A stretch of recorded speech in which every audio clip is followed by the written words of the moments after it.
Hey, hey, hey, you. It's your girl. I'm in one of my favorite places, out on the beach, of course. But today I'm over at Sandy Hook, and oh my goodness, this is beautiful. Look at that amazing view behind me. Ocean, way down there is where I live.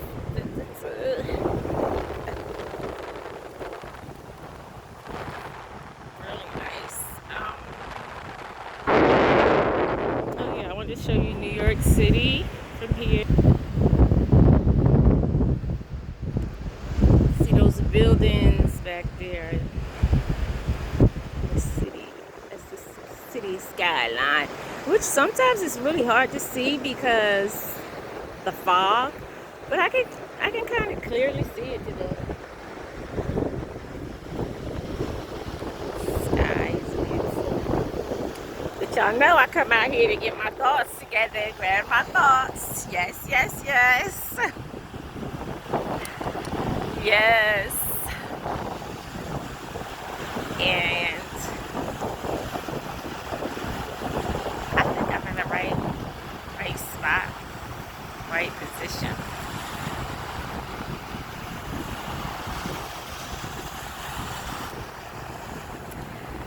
But I don't know what I want to talk about today yet. Let's see. Let's see what the ancestors bring to me.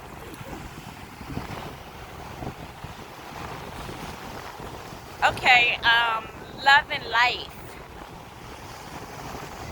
and healing, the healing journey, the soul's journey, and the love that you experience while you're on that journey. The healing of the soul, like, sometimes we don't realize that our soul is just so fragmented, and then sometimes it will always be, because there's so many things that we've experienced in this lifetime and previous lifetimes that we don't know why things are the way they are. We don't know why we have love of the ocean the way that we, because why? We don't know why we strongly dislike the things that we dislike and fear the things that we fear. But one thing for sure that I have realized on this journey, it's basically a journey of self-love and really getting to understand who you are. Helicopter.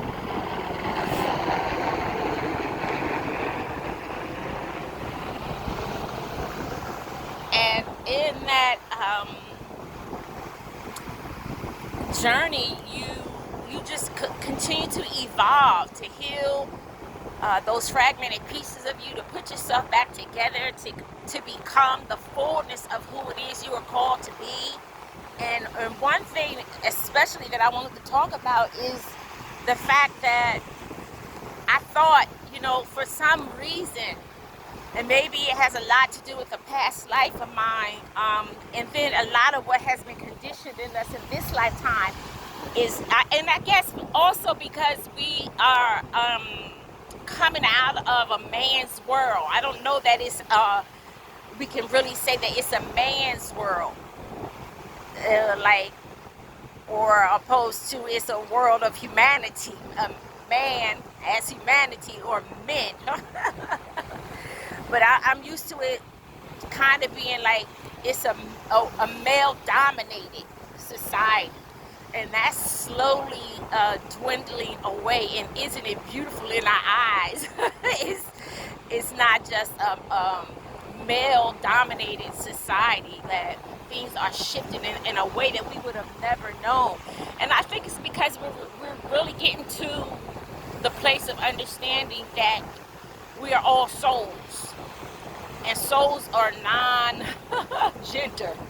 Unfortunately, really are, your soul, your spirit is non-gender. It's neither male nor female. And so, as we are playing out things in a 3D world, we have to learn how to balance those things, the male side of us and the feminine side of us. But one thing I've come to understand in learning this is that my male, when I balance my male, my masculinity balancing the masculinity and the femininity allows me to be all things to myself. Not that I don't want a man. Yes, I'm waiting for that love of a lifetime. Yes, I'm going to show my family and my girls, I'm going to show everyone around me that you can magnetize to you. No, I'm not chasing no man. No, I'm not desperate. No, I'm not settling. Yes, I'm ready to love. Yes, I'm open to love, but I'm open. I'm only open to someone that is truly on my level, and I'm willing to hold out and wait out until I find that. I'm not willing to negotiate that. And so, yes, my standards are very strong. So, yes, especially to the men in my past, yeah, you put most of the time, if I once knew you or dated you, there's no going back for me. Like, I don't go back to unless we never experienced anything. But for me, all of my lessons are new. I need new lessons to learn. I'm not about to redo any lessons, or no one from my past has anything else to teach me except to not make those same mistakes, or what not to do, you know. And so I appreciate the lessons, but I'm not willing to no. Even if, you know, and when you walk away from a past relationship, for me, I walk away from everything that I saw you to be. So it's not about leaving you in your current state. I've even imagined your potential. And I've said to myself, if so-and-so was to finally become the man that I know that they can be, or they were to, nah, I still don't want you. And so I previously made a video and I said you have to be mindful of the choices you make. And I think a lot of times people choose things in the moment and they don't really think out their decisions. Not me. I think out my decisions, and I think out every which way it can go before I make the decision. So it takes me a long time sometimes to decide, but once I've decided, there's no going back for me, because I've already imagined my best friend with my ex. I've already imagined my sister with my ex, my brother with my ex, and I come to realize that, you know what? They will still be my ex. There is nothing that's going to change my mind. And because early on when I got married, I had to sit at a desk. I was an operator at the time, and I would sit at my desk, and we had these little scrap sheets of paper. Boy, I would get a pile at the beginning of my shift, and I would use up that whole scrap by the end of that pile of scrap paper. And a lot of time I would be writing my little autobiography. I always knew I was going to be great. And so I would be writing my stories and then just tear it up and throw it away, or sometimes I would keep it and tuck it away in a notebook or something. And then when I was married, before I divorced, I had to sit down and I wrote the pros and the cons. I sat down and I literally wrote out the pros and the cons. What's good about this relationship? What's bad about this relationship? What could this possibly lead to if he was to ever become the great person that I thought he could be? And what if he didn't? And then I had to look at myself like, is it easier for me to leave than to stay? Would it be more beneficial for me? Is it healthier for me to leave than to stay? I had to sit down and I had to go through that in my head. And I come up with my decision. My decision was, of course, to leave. And but that's early on when I began to say, but what if, I had to look at, well, what's your reasons for staying? And when I tallied all of that up, some of that stuff just didn't make sense. Some of it was all emotional. It was all about not seeing the person with someone else. Or not. So I began to, in those months, it might have been a whole year, I had to sit with myself and I had to be okay with, are you okay with him dating so-and-so? Somebody you know. Because usually they usually move on to someone you know. And I had to become okay with it. And I realized that what I realized about myself was that I was the gift. I was the blessing. And that, if anything, they should be worried about me. and who I was going to date, not, and I was definitely not worried about who he was going to date, because I knew none of the people that was in my area could top me. I knew that my competition was slim to none. There was no one who could compete with me. And I knew that, losing me was the greatest loss, And so, and that's the way I still look at it. Losing me is the greatest loss. And so I'm blessed to know that when I hit someone's life, I'm a blessing. And usually a curse too. Because once they realize, after me, they realize, well, dag, I will never meet anyone like her again. No, you won't. And you would have learned lessons. I should have never slept on that person.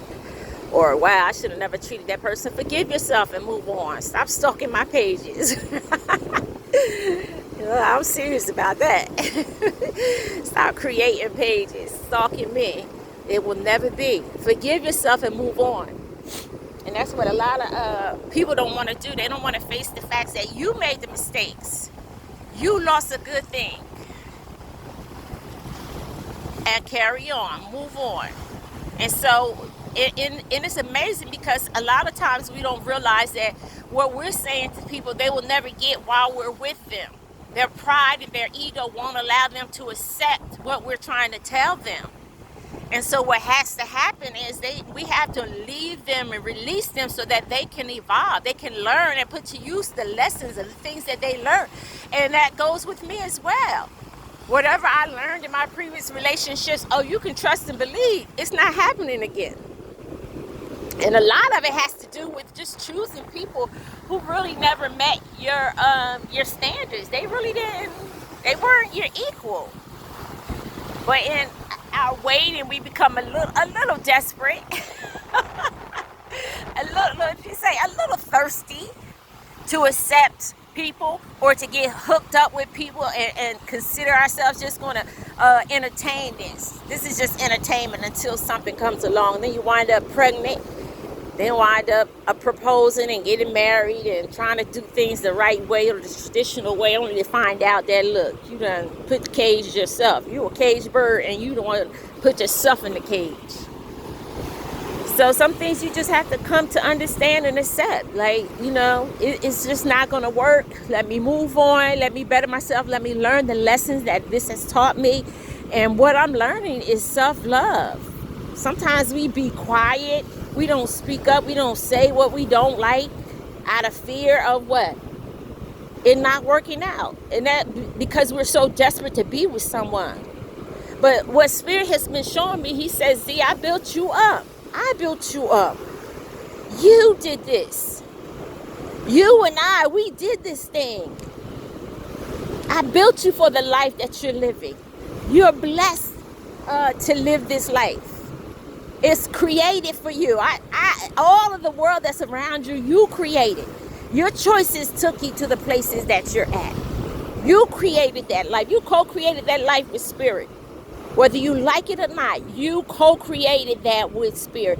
If you don't like it, then shut it all down. Which means dying to the self and co-creating the life you want to live. And that's what I'm doing. I'm co-creating with Spirit and the universe the life that I want to live. And trust and believe. I don't have any time for stuff that's going against the grain. It's not about what I'm about. I'm not fighting. I'm not arguing. I'm not trying to prove myself. I'm not trying to prove my love. No. My word is my bond. And if that is not enough, and of course I know how to show affection. I'm totally balanced when it comes to my femininity. And that's the thing, because people meet me and I'm so passive at first that when they see the beast in me come out, they realize, well, this is a sleeping giant. You done tickled and woke up this sleeping giant. But so now I understand that, no, I'm not going to show you just all this passivity. I'm well balanced.